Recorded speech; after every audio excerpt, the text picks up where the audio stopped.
네, 예고해드린 대로 김인혜 전 감사원장 권한대행 모셨습니다. 어서 오십시오. 네, 안녕하세요. 김민혜입니다. 예, 2021년에 임명되셨죠, 감사위원으로. 네, 그렇습니다. 그리고 한 달 정도 감사원장 대행하셨고요. 예. 예.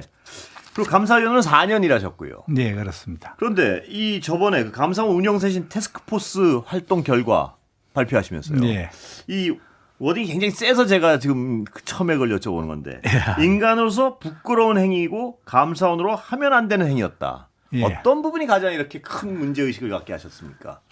예, 제가 그 감사원 권한대행을 예. 사실은 두 번을 했었는데, 원장 권한대행을요. 예, 예. 한 번은 윤석열 대통령의 탄핵 이후 예. 탄핵 그 과정에서 감사원장이 탄핵이 된 적이 있습니다. 예. 그 기간 동안에 감사 예.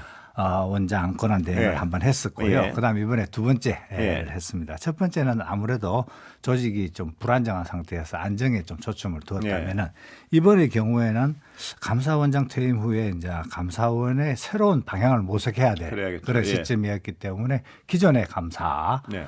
내용을 검토를 하고 이에 대해서 잘못된 부분을 솔직히 인정하고 예. 이에 대해서 국민적 사과를 거친 다음에 제도 개혁과 함께 새로운 감사원을 기획하고 계획할 수 있도록 예. 그런 토대를 마련하는데 예. 초점을 두었었습니다. 이 과정에서 지금 이제 특히 문제가 되었던 국가권익위원회 위원장에 대한 감사, 예.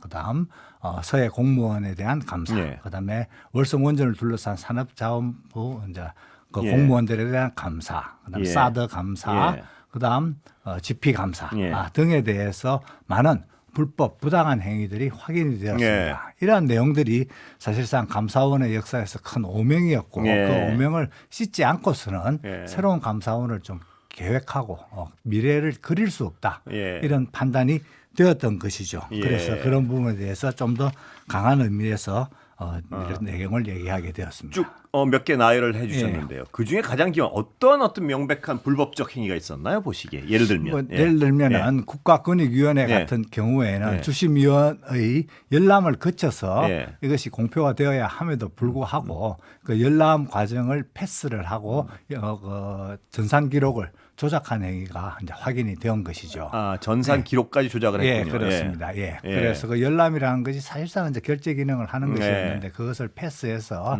주심위원이 그것을 열람하지 않았음에도 예. 불구하고 감사 결과가 외부로 공표가 되는 예. 그런 문제가 발생했습니다. 전산 기록까지 손을 댄. 전산 기록 손대는 건 무조건 명백한 불법 아닌가요? 그거는? 예. 그 부분에 대해서는 지금 이제 공수처에서 수사가 진행 그렇군요. 중에 있고 예. 그 부분 관련해서 최근에도 그 부분에 대해서 압수수색이 또 감사원을 대상으로 있었습니다. 그리고 김 의원님 보시기에는 어떤 조사 방법이나 조사 대상 선정 여기에 편파성은 어땠습니까? 보시기에 거기에도 굉장히 문제의식을 가지고 예, 있죠. 그렇습니다. 이것이 예. 그 특별조사국을 중심으로 예. 해서 이 정치감사 또는 표적감사라는 것이 이제 명백하다고 보여질 정도로 예. 바깥에서 비판을 할 정도로 이런 부분들이 좀 편향된 예. 그런 시야를 가지고 있었던 것이죠. 그래서 예. 그 부분이 감사위원회의에서 상당히 많이 완화가 되었음에도 예. 불구하고 애초에 감사의 진행 과정이 예. 좀 편파적인 부분이 있어서 피감기관 그리고 피감사자들에게 매우 많은 그런 불편함과 그런 송구스러운 일이 있었습니다. 예를 예. 들면은 예. 예를 산자부 들면, 공무원 같은 경우에는 감사법 위반으로 기소가 되었습니다만은 그것이 이제 무죄로 확정이 예. 되었다든가 아니면은 뭐 권익위 같은 경우에 권익위원장에 대한 개인 비리로 접근을 했었는데 예. 그것들이 모두 다 그게 지적할 만한 사항이 아니다고 해서 예. 대부분 다 불문 처리가 된. 전현희 전 권익위원장 건 케이스 말씀하신 예, 거죠? 그렇습니다. 예. 그 과정에서 그분들이 이제 재판을 거친다든가 아니면 감사 과정에서 상당히 많은 고초를 겪었던 것이 예. 사실이었고 그것이 뭐 인사상의 불이익을 넘어서서 개인적인 모멸감과 함께 또한 그 정상적인 생활도 하기 어려운 예. 그런 측면들이 좀 많이 확인이 되었었습니다. 예. 오늘 그 서해 공무원 피격 사건은요. 비살 사건입니다. 예. 예. 1차 1심 선고가 나오지 않았습니까? 예. 전부 무죄 나왔습니다. 관련자들이. 예, 그렇습니다. 이것도 그럼 결국은 감사원 감사가 대단히 무리했다는 거를 반증하는 건데요. 예, 그것과 관련해서는 이것이 이제 그 저희들이 감사 과정에서 이것은 중간 발표를 하거나 또는 그것에 대해서 수사 요청을 하거나 하는 그런 내용들이 있었는데요. 그것이 이제 과장되고 좀 편파적인 부분이 이제 교정이 되었다 이렇게 보여지는 것이죠. 감사원 역사에서 비추어 본다면 매우 부끄러운 행위다 이렇게 얘기할 수 그런데 있습니다. 지금 말씀하신 어떤 그 수많은 비정상적인 행위 중에 네. 비상식적인 행위 중에요. 유병호 전 사무총장의 행위가 중심에 있었다는 어떤 의심이 많은데요. 어떻게 조사에 응하지 않았죠? 그분은 어떻습니까? 예, 그렇습니다. 저희들이 이제 진상 규명을 하는 데는 역시 그런 이제 그 감사원의 솔직한 예. 반성 과정의 일부이기 때문에 그에 대해서 당연히 응해야 되는 예. 것이 또 공무원의 자세이기도 합니다. 감사원의 발전을 위해서 필요한 부분이기도 하고요. 그런데 이 부분에 대해서 이제 본인의 예. 그런 이제 자신이 그 수사 대상이 되거나 또는 예. 감사 대상이 된다는 이유를 거부를 했는데요. 매우 부적절한 예. 상태다 이렇게 저는 봅니다. 임의조사이므로 또한 이를 강제할 수는 없다는 점이 저희로서는 매우 큰 제한 요소이기는 합니다만은 다른 증거 자료 예를 들면은 다른 공무원들의 진술서라든가 그 감사원 직원들의 진술서 또는 객관적인 품위서나 기한서 또는 결제 서류 그다음 전산 기록 등등을 통해서 사실관계를 확정하는 데는 판단하는 데는 큰 어려움은 없었습니다. 김 의원님 계실 때도 유병호 사무총장의 어떤 일과 좀 어떤 업무적 측면에서 많이 어떤 접촉이 있었습니까? 저하고는 회의 거의 회의 때마다 예. 언성을 높이면서 예. 입장 차이를 많이 드러내고 좀 싸우기도 했었죠. 그것 회의 때문에 때마다 언성을 높이실 때 가장 문제라고 느꼈던 건 어느 부분이신가요? 지금 기억해 보시면 예를 들면 예. 회의 때 서로가 논리적으로 예. 그런 주장을 할 수는 있는데 그렇죠. 이게 이제 회의 태도에서 상대방을 존중하는 마음이 있어야 되지 않겠습니까? 존중하고 상대방의 논리를 인정한 다음에 자신의 논리를 펴서 논리 대 논리의 대결로 그렇죠, 해서 당연히. 그 논리가 상대방을 설득하지 못하는 경우 결국 다수결로 결론을 낼 수밖에 없는데요. 그런 과정에서 좀 이제 그런다 회의 진행 과정에서 조금 뭐라고 할까요? 좀 미숙한 그런 태도들이 있어서 마찰이 좀 있었죠. 미숙한 테러란 뭘 말씀하시죠? 예를 들면 고함을 지른다든가 회의석상에서요. 감사위원 석상에서 말씀하시죠. 그런 것들이 좀 있었습니다. 그런데 감사위원 회의가 원래는 비공개인 상태이기 때문에 더 구체적으로 말씀드리기에는 조금 민망한 부분도 좀 있습니다. 그런데 유병호 사무총장의 어떤 그 감사 진행 방식, 감사 지도 방식 이런 거에 대해서 공식적으로 알려준 것도 굉장히 무리한 방식이 많았던 것 같은데 어떤 부분이 가장 많이 지적을 받았나요? 일단은 편파 또는 표적이라고 얘기할 정도로 집요하게 그런 중요한 집요하게 그 감사 결과가 나올 때까지 감사를 계속해서 진행을 시킨 그런 좀 측면들이 있는 것이죠.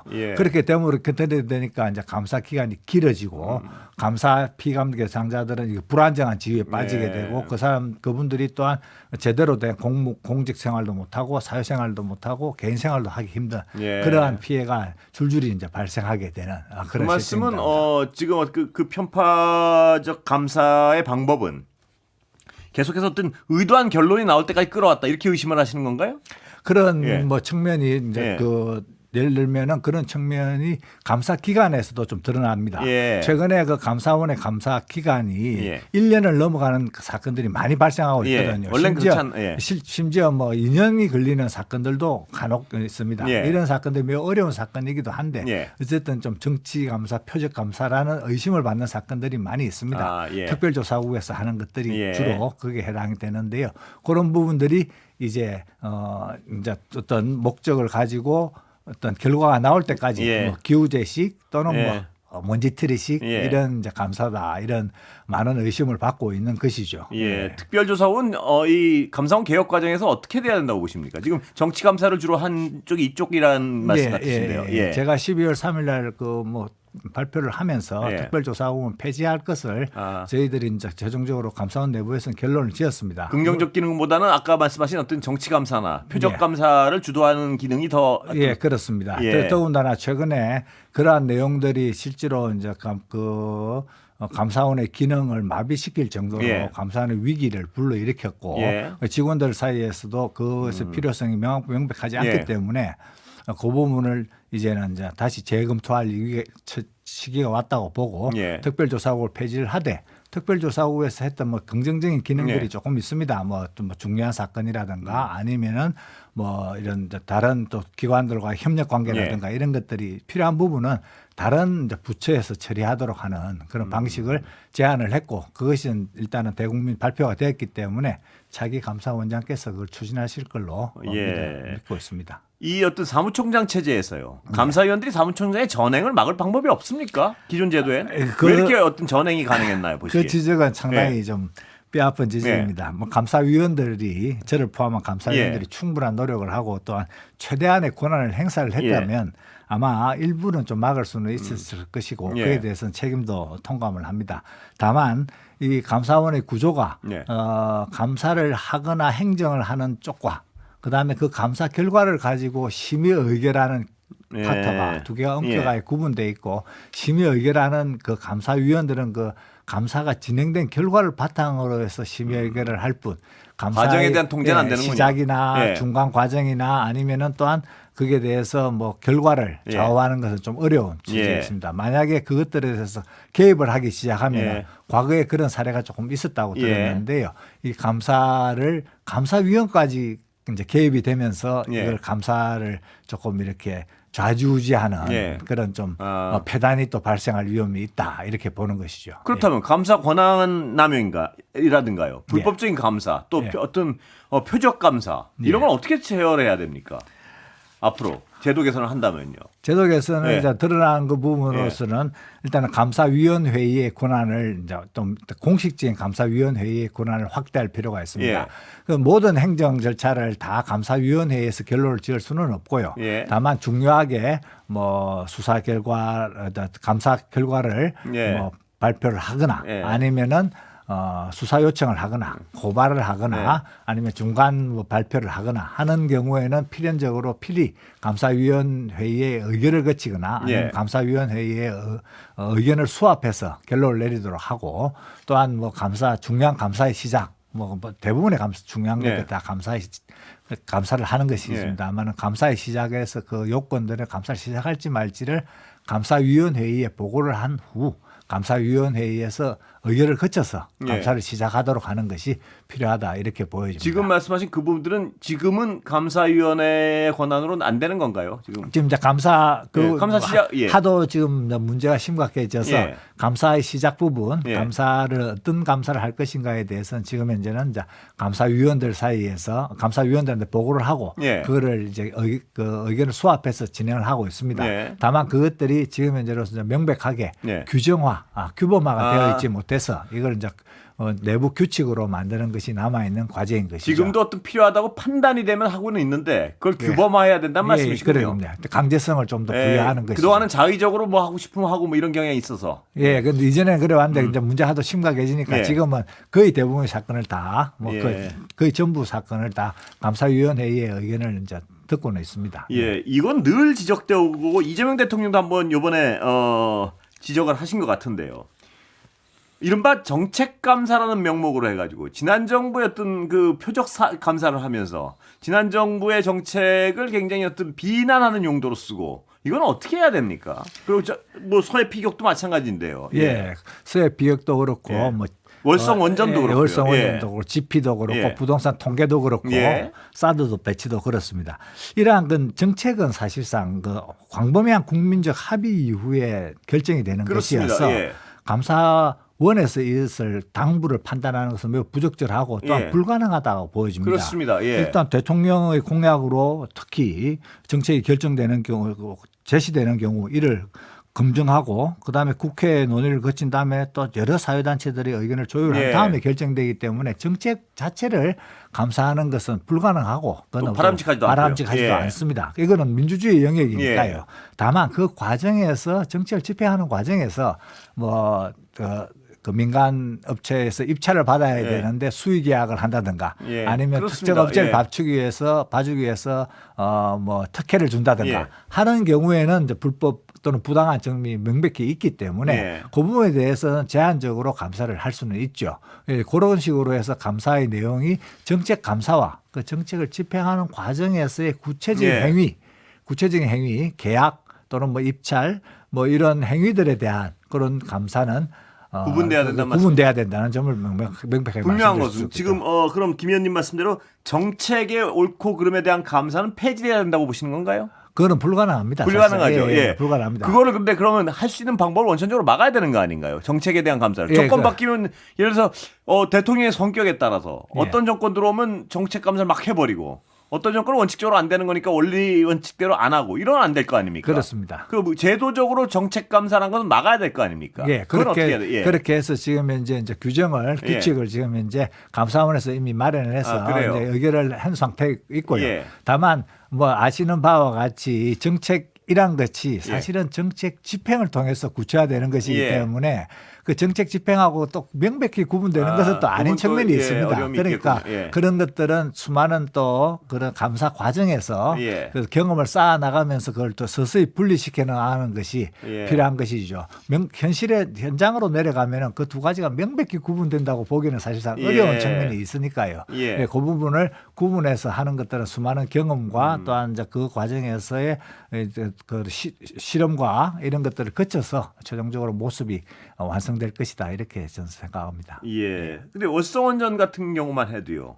원전을 뭐 조기 폐기하느냐는 정책의 부분인데 네. 거기 불법적인 요소가 없는데 그걸 어떤 감사의 대상으로 삼아서 공무원들 징계하고 이러면 누가 일을 하겠습니까? 예, 정부 바뀔 때마다. 특히 예. 그 이제 정책적 판단의 예. 대상이 되는 정책적 판단 부분을 사실상 손을 대기는 어려운 것이죠. 예. 이번에 서해 공무원 피살 사건에 대해서 1심 판결도 나왔습니다만은 그 당시에 그런 급박한 상황에서 그런 이제 청와대에서 그런 결론을 내렸어야 하는 사람들.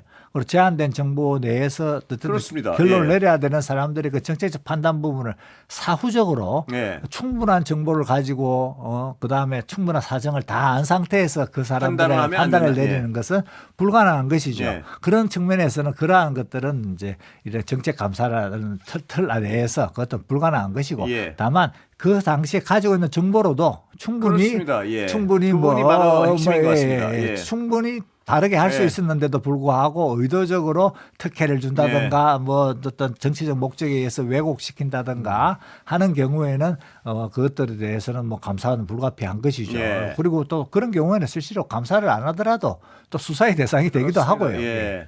그렇습니다. 예. 수사와 감사의 경계는 어디서 어떻게 나눠져야 되나요? 그러면 보시기에. 예. 감사는 사실은 예. 공무원들의 불법 행위도 보지만 예. 부당한 행위, 예.